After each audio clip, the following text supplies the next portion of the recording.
আসসালামু আলাইকুম। Ohid agro YouTube চ্যানেলের পক্ষ থেকে আপনাদের সবাইকে জানাই সালাম ও শুভেচ্ছা। আজকে কিন্তু আপনাদের দেখাবো মুক্তচরণ পদ্ধতিতে কিভাবে জালালি কবুতর পালন শুরু করবেন। অনেকেই কিন্তু ভাই জালালি কবুতর মুক্তভাবে পুষতে ভয় পান ভাই, তাদের জন্য কিন্তু ভিডিওটি আপনারা অবশ্যই ভিডিওটি মনোযোগ দিয়ে শুনবেন। প্রত্যেকটা কথায় কিন্তু ভাই যুক্তি আছে এবং অনেক কিছু আপনারা শিখতে পারবেন এবং কবুতরের রোগ বালা সম্পর্কে সব কিছু, শীতকালে কীভাবে কবুতর পালন করবেন এবং কীভাবে কবুতরগুলোকে পোষ মানবে এবং মুক্তভাবে কীভাবে কবুতর পালন করলে আপনারা সফল হতে পারবেন জালালি কবুতর পালন করে, সব কিছু কিন্তু এই ভিডিওতে থাকবে।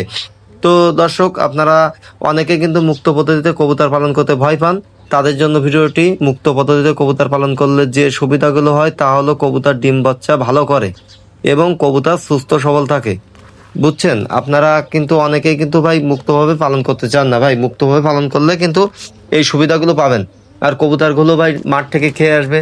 মাঠ থেকে কিন্তু ভাই অনেক ভাই খাবার থাকে, বিশেষ করে সরিষা, তারপর অনেক ঝিনুকের গুঁড়া, অনেক কিছু থাকে যেগুলো হচ্ছে আপনার কবুতরগুলো খেয়ে আসে মাঠ থেকে খেয়ে আসলে ওই খাবারগুলো যদি বাচ্চাদের খাওয়ায় তাতে কিন্তু পর্যাপ্ত পরিমাণ প্রোটিন থাকে এবং পর্যাপ্ত পরিমাণ প্রোটিন, আমিষ যত কিছু আছে সব কিছু কিন্তু, ক্যালসিয়াম, কোনো কিছুর ঘাটতি থাকে না এবং কবুতর কিন্তু সবসময় সুস্থ সবল থাকে। দেখুন আমার কবুতরগুলো কিন্তু এমনভাবে মুক্ত পদ্ধতিতে পালন করছি, চারি সাইডে নেট দিয়ে দিয়েছি। এখানে নতুন কবুতরগুলো কিন্তু পাক কেটে দেওয়া, কিছু পাক বেঁধে দেওয়া আছে। তো আপনারা যেভাবে পালন করতে পারেন আপনারা কিন্তু রাখতে পারেন। এবং কবুতরগুলো দেখুন কিভাবে ভাই উড়াউড়ি করছে এবং কবুতরগুলো কিন্তু সবগুলো কিন্তু আমি মুক্তচরণ পদ্ধতিতে পালন করি এবং কবুতরগুলো কিন্তু ভালো ডিম বাচ্চা করে। কারণ ভাই কবুতর মাঠ থেকে এসেই উড়ে চলে আসে, আর যেগুলো নতুন কবুতর ওগুলো আর পড়তে পারে না, কারণ ও কবুতরগুলো উল্টেও পারে না, নিচে পড়েও যেতে পারে না। আমার কিন্তু ছাদের ঘরে কবুতর পালন করছি, আমার ঘরটা দেখুন এই। আর আমার কবুতরগুলো ভাই এভাবে পালন করি, কারণ মুক্তভাবে পালন করলে আমার কবুতরগুলো সুস্থ সবল থাকে এবং কবুতর ভালো ডিম বাচ্চা করে এবং রোগবালাই কম হয়। আর আচ্ছা, আপনারা অনেকেই ভাই জানতে চান ভাই কিভাবে জালালি কবুতর পালন শুরু করলে অল্প খরচে পালন করা যায়। ভাই অল্প খরচে জালালি কবুতর পালন শুরু করতে হলে আপনাকে যেটা মাথায় রাখতে হবে সেটা হচ্ছে ভালো জাত নির্বাচন করতে হবে এবং কবুতরগুলো ছেড়ে দিয়ে পালন করতে হবে। তাহলে মাঠ থেকে খেয়ে আসবে, তাহলে আপনার খরচটাও কম হবে এবং কবুতরগুলো সুস্থ সবল থাকবে এবং এদের রোগবালাও কম হবে। আর আপনারা কিন্তু চারি সাইড এরকম নেট দিয়ে দিতে পারেন এবং অল্প খরচ করতে হলে আপনারা ঝুড়ি দিয়ে একেবারে 55 টাকা করে আমার ঝুড়ি কিনা ছিল, এই ঝুড়িগুলা। তো এখানে কিন্তু বিভিন্ন ধরনের ঝুড়িতে আছে, এই ঝুড়িগুলো কিন্তু আমি বেঁধে দিয়েছি যাতে অল্প খরচে কবুতরের শেডটা তৈরি করা যায়।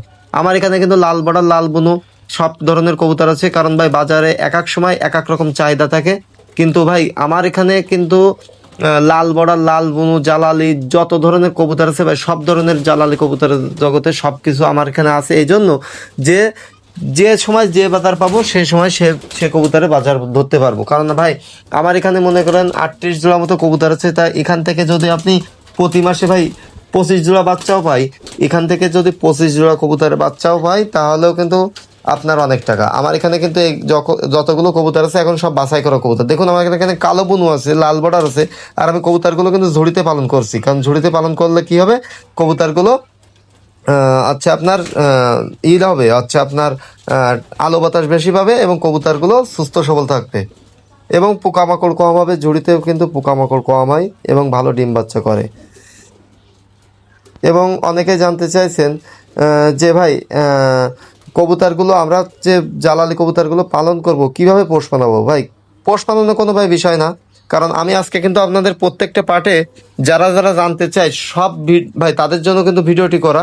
এবং অনেকে কিন্তু বিভিন্ন ধরনের প্রশ্ন করে, যে প্রশ্নগুলো আমি সবাইকে উত্তর দিতে পারি না। ভাই কবুতরগুলো আপনারা মুক্তভাবে এই জন্য পালন করবেন এবং কবুতরগুলো যাতে কবুতরগুলো ডিম বাচ্চা করে এবং কবুতরগুলো সুস্থ সবল থাকে এবং ভালো আপনাদের অল্প খরচে পালন করতে পারেন। আর কবুতরগুলো দেখুন কিভাবে আমি পালন করছি, এই কবুতরগুলো কিন্তু অল্প খরচেই ভাই আমি পালন করছি। আর অনেকের কিন্তু ভাই কবুতরের নেশা থাকে, কারোর বিড়ি সিগারেটের নেশা থাকে। ভাই আমার কিন্তু ভাই কবুতরের নেশা এখন, নেশা থেকে এখন হয়ে গেছে পেশা। কারণ কবুতরগুলো আমি এত সুন্দর ভাই, আমার ভালো লাগে কবুতরের। এখানে যখন আসি আমি তখন সব কিছু ভুলে যাই, কারণ কবুতরগুলো দেখলে আমার মনটা জুড়া যায়। আর আমার এখানে কিন্তু সব ধরনের কবুতরগুলো রাখছি, কারণ কবুতরগুলো ভালো ডিম বাচ্চা করে এবং কবুতরগুলো আমার কিন্তু 38 জোড়া কবুতর, এখান থেকে 25 জোড়া বাচ্চাও যদি পাই তাহলেও কিন্তু আমার 500 টাকা করে জোড়া সর্বনিম্ন দাম বিক্রি করি আমি। 500 টাকার নিচে একেবারে যে জালালি কবুতর বিক্রি করে মোটে দাম না থাকলেও কিন্তু 500 টাকা। আর যদি কেউ খাওয়ার বাচ্চা বিক্রি করেন তাহলে কিন্তু 250 থেকে 300 টাকা এরকম দামে বিক্রি করতে পারেন। তো যাই হোক, আপনারা সব ধরনের ভাবে বিক্রি করতে পারেন, কারণ এখানে সব থেকে লাল বর্ডার কবুতরের বাচ্চার দাম বেশি। লাল বর্ডার কবুতরের বাচ্চা জানেন আমি 800 টাকা করে জোড়া বিক্রি করি, খুঁড়ে খাওয়া বাচ্চা। কারণ এখানে কিন্তু এক একজন এক একভাবে বিক্রি করে, আমি কিন্তু ভাই এরকম দামে বিক্রি করা হয় এবং আমার অর্ডার থাকে সবসময়। আপনাদের এক একজনের এক এক রকম থাকতে পারে, কারোর চাহিদা কম থাকতে পারে, কিন্তু ভাই জালালি কবুতর পালন করলে ভাই কোনো লস হবে না, এটা আপনার 100% নিশ্চিত থাকেন। কারণ জালালি কবুতরে কখনো মালিক মেরে যায় না, যেটা ফেন্সি কবুতর অন্য অন্য জাতের কবুতরগুলো যেমন হয়। কারণ এরা হচ্ছে মাঠ থেকে খেয়ে আসে, পোষ মেনে গেলে একবার মালিকের পোষ মেনে গেলে তখন ভাই এরা কিন্তু থেকে যায়। এবং পোষ মানে অনেকেই বলেন ভাই আমরা জালালি কবুতর তো পোষ মানাতে পারি না। ভাই পোষ মানাতে চাইলে ভাই কীভাবে করতে হবে, আপনাদের অবশ্যই এরকম চারি সাইডে নেট দিবেন, পাখনা কেটে দিবেন, না পাখনা বেঁধে দিবেন। কবুতর আপনার বাড়ির কিছু কবুতর থাকবে, যদি দেশি কবুতর থাকে দেশি কবুতরগুলো যাওয়া আসা করবে, সেই সঙ্গে কিন্তু পোষ মেনে যাবে। যাই হোক, অনেকেই কিন্তু বলছেন ভাই শীতকাল, সামনে শীতকাল, আমরা সামনে শীতকালে কি করব। বা শীতকালে ভাই অবশ্যই ভাই সরিষা এবং শস্যদানা যে কবুতরের খাবারগুলো আছে, যেগুলো হচ্ছে আপনার শরীর গরম থাকে সে ধরনের খাবারগুলো দেবেন। এবং মাঝে মাঝে রসুনের পানি দেবেন, কারণ রসুনের পানি দিলে কিন্তু আপনার কবুতরগুলো সুস্থ সবল থাকবে এবং শরীরে একটা তেজ থাকবে। অনেকেই হচ্ছে পিবি 71 দেন, এটাও শীতের জন্য কাজ করে। তো আপনাদের কিন্তু সব কিছু কিন্তু আমি জালাল কবুতর জগতে সব কিছু ডিটেলসটা ভিডিওটা আমি করছি এজন্য যে আমি যেভাবে পালন করি আপনাদের সেভাবে জানাতে চাইছি। আর আমার কবুতরগুলো কিন্তু দেখুন আমি ঘরে এইভাবে যাই এবং এখানে কিন্তু দেখুন কবুতরগুলো কি সুন্দরভাবে আড়ায় দাঁড়িয়ে আছে, এরা কিন্তু মাঠ থেকে আসলো। আর আপনারা অবশ্যই ভাই মুক্তচরণভাবে পালন করবেন, কারণ মুক্তচরণভাবে পালন করলে কবুতর ডিম বাচ্চা ভালো করবে এবং আপনার কবুতরগুলো ভালো ইতে মিটিং করবে এবং কবুতরগুলো দেখলেই ভাই সুন্দর লাগবে। আর আমি যে খাবারগুলো দিই আপনাদের জানাচ্ছি, আমি কিন্তু ধান দিই, সরিষা দিই, গম দিই। তবে গমটা হচ্ছে আপনার কিন্তু ধুয়ে দিই, আপনাদের অবশ্যই বলছি গমটা কিন্তু ধুয়ে দেবেন। এবং দেখুন এখানে এক জোড়া কবুতর মিটিং করছে, কবুতর কিন্তু মুক্তভাবে পালন করছি। আর আমার চারি সাইড দিয়ে মাঠ আছে, আপনাদের যদি কারো মাঠ থাকে তাহলে আপনারা সেটা হচ্ছে ভালো। আর মাঠ না থাকলে হচ্ছে আপনার যে মাঠের খাবারগুলো আছে, যে খাবারগুলো পাওয়া যায় টুকটাক মাটি, তারপর গিরিট, এগুলো হচ্ছে আপনারা দিয়ে রাখবেন। আর কবুতরগুলো আপনারা অবশ্যই ভালোভাবে সুন্দরভাবে পালন করবেন, মাসে অন্তত 2-3 বার গোসল দেবেন কবুতরকে, তাহলে কবুতরগুলো কিন্তু সুস্থ সবল থাকবে এবং কবুতর গায়ে যে উকুনাটেলি আছে এই উকুনাটেলিগুলো থাকবে একটু কম। আর যে মাছি থাকে মাছিগুলো হচ্ছে আপনার কম থাকবে। আমার এখানে দেখুন কবুতর, আমার এখানে কালো বুনো আছে, লাল বর্ডার আছে, লাল বুনো আছে এবং জালালি কবুতর আছে, সাদা হায়দ্রাবাদি নীলা আছে 1 পিস। আর আমি কিন্তু এভাবে ঝুড়িতে কবুতরগুলো পালন করছি, কারণ ঝুড়িতে কবুতর পালন করছি এই জন্য যে কবুতরগুলো দেখতেও ভালো লাগে এবং কবুতরগুলো স্বাচ্ছন্দ্যভাবে কবুতরগুলো থাকে। আর আপনারা কবুতরকে অবশ্যই এভাবে কবুতরকে খেতে দেবেন এবং মাঝে মধ্যে একটু ভিটামিন দেবেন, মাঝে মধ্যে একটু ভিটামিন দেবেন এই জন্য যে বিভিন্ন ধরনের বাজারে ভিটামিন পাওয়া যায়, তার ভিতরে যেটা আপনার ভালো লাগে মাঝে মাঝে মানে মাসে অন্তত একবার ভিটামিন কোর্স করবেন। আর অবশ্যই যাতে ঠান্ডা না লাগে সেটার দিকে খেয়াল করবেন। যদি কোনো কবুতরের অতিরিক্ত ঠান্ডা লেগে যায় ভাই, কোনো কবুতরের, অবশ্যই জালালি কবুতরের রোগবালাই কম, তারপরও আমি আপনাদের সব কিছু বলে দিচ্ছি, কারণ অনেকেই ভাই নতুন খামারি আছে, যারা নতুন খামারিরা ভাই অনেকেই বুঝতে পারে না একটা কবুতরের যদি হঠাৎ করে একটা ঠান্ডা লেগে যায় তখন ওই কবুতরটা তারা ট্রিটমেন্ট করতে পারে না। তার জন্য কিন্তু বলছি ভাই, যদি অতিরিক্ত ঠান্ডা লেগে যায় তাহলে জিকোটিল অথবা কিউটিলেস 1 থেকে 2 ফোঁটা খাওয়াই দেবেন ভাই, ইনশাল্লাহ কবুতর ঠান্ডা থেকে মুক্তি হবে।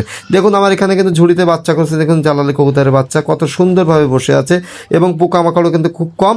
আর এখানে কিন্তু ভাই সুন্দরভাবে দেখুন আলো বাতাস পাচ্ছে এবং কবুতরগুলো, আমার কবুতরগুলো উড়াউড়ি করে ভালোভাবে মুক্তভাবে কবুতর পালন করি আমি, এই জন্য যে কবুতরগুলো দেখতেও সুন্দর লাগে। আর আপনারা অবশ্যই যদি কোনো কবুতর ডিম বাচ্চা কম করে, অবশ্যই জালালি কবুতর ভালো ডিম বাচ্চা করে, যদি কখনো কম করে তাহলে আপনারা গিরিট দিবেন।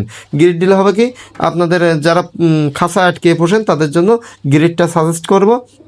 আর যারা নিচে মাটির ঘরে পালন করেন ভাই অবশ্যই জালালি কবুতর একটু বিড়াল কুকুর এগুলো থেকে একটু সাবধান, একটু উঁচু জায়গাতে কবুতরগুলো পালন করেন, এরকম উঁচু জায়গা, কারণ উঁচু জায়গাতে জালালি কবুতরগুলো থাকতে পছন্দ করে, কারণ এখানে যাতে বিড়াল কুকুর শেয়াল এগুলো যাতে আক্রমণ না করে। আর অবশ্যই চারি সাইডে এরকম নেট দিয়ে দেবেন যাতে আলো বাতাস পায় এবং শেয়াল কুকুর বিড়াল এগুলো যাতে আক্রমণ না করতে পারে। আর জালালি কবুতরের জন্য অবশ্যই আপনারা এরকম একটা শেড তৈরি করবেন যেন কবুতরগুলো দলবদ্ধভাবে থাকতে পারে।